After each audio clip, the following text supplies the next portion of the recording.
रे संगी।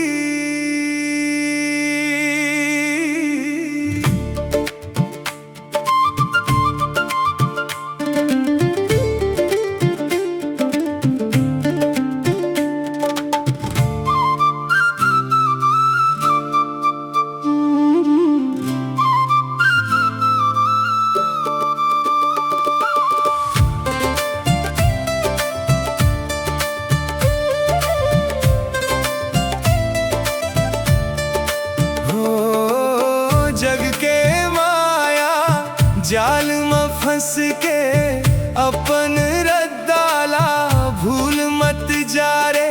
सांस की डोरी कब टूट जाही कोनो नहीं जाने रे। खपरा के छानी नंदा गे रे भाई मोर, खपरा के छानी नंदा गे।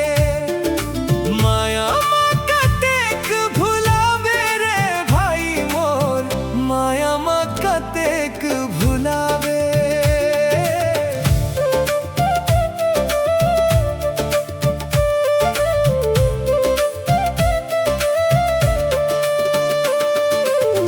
दो दिन के जिंदगी है संगी, दो दिन के कतेक तैं जी लेबे उंगरी माँ गिन ले।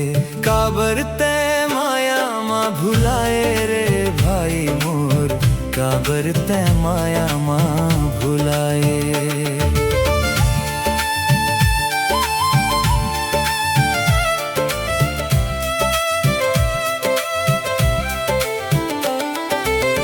अंतस के बात ला सुन ले संगी, सच के रद्दा में चलना सीख ले। झूठ के मेला बिखर जाही एक दिन, नेकी के दियाला जला ले।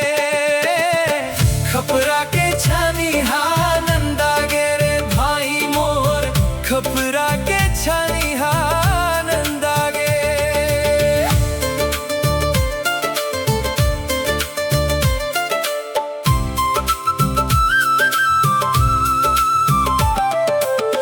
दिया के आभा माँ फंस गे पतंगा, करम के लिखना ला नहीं धोवे गंगा।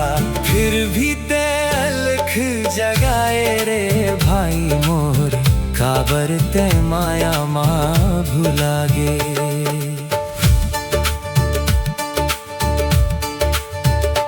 धन दौलत संग नहीं जाही संगी, रह जाही बस नेकी के रंगी। माटी के देही माटी हो जाही, नाम करम ले बाँचे रे भाई मोर, नाम करम ले बाँचे। खपरा के छानी नंदा गे रे भाई मोर, खपरा के छानी नंदा गे।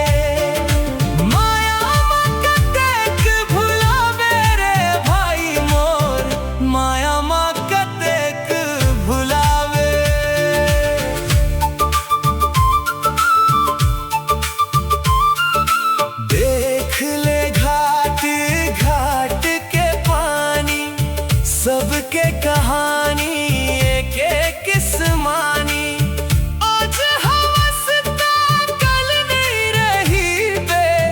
काबर एती इतरावे रे भाई मोर, काबर एती इतरावे। संगी जीवन सपना कस बीत जाते, सांस थमते सब सुना हो जाते।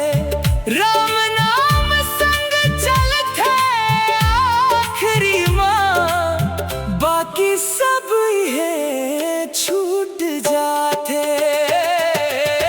खपरा के छानी नंदा गे रे भाई मोर, खपरा के छानी नंदा गे।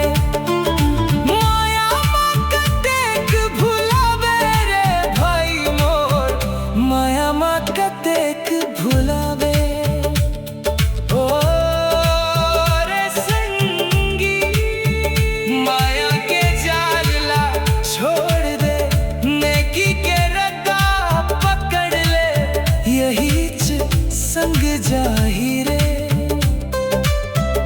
यही च संग जाही।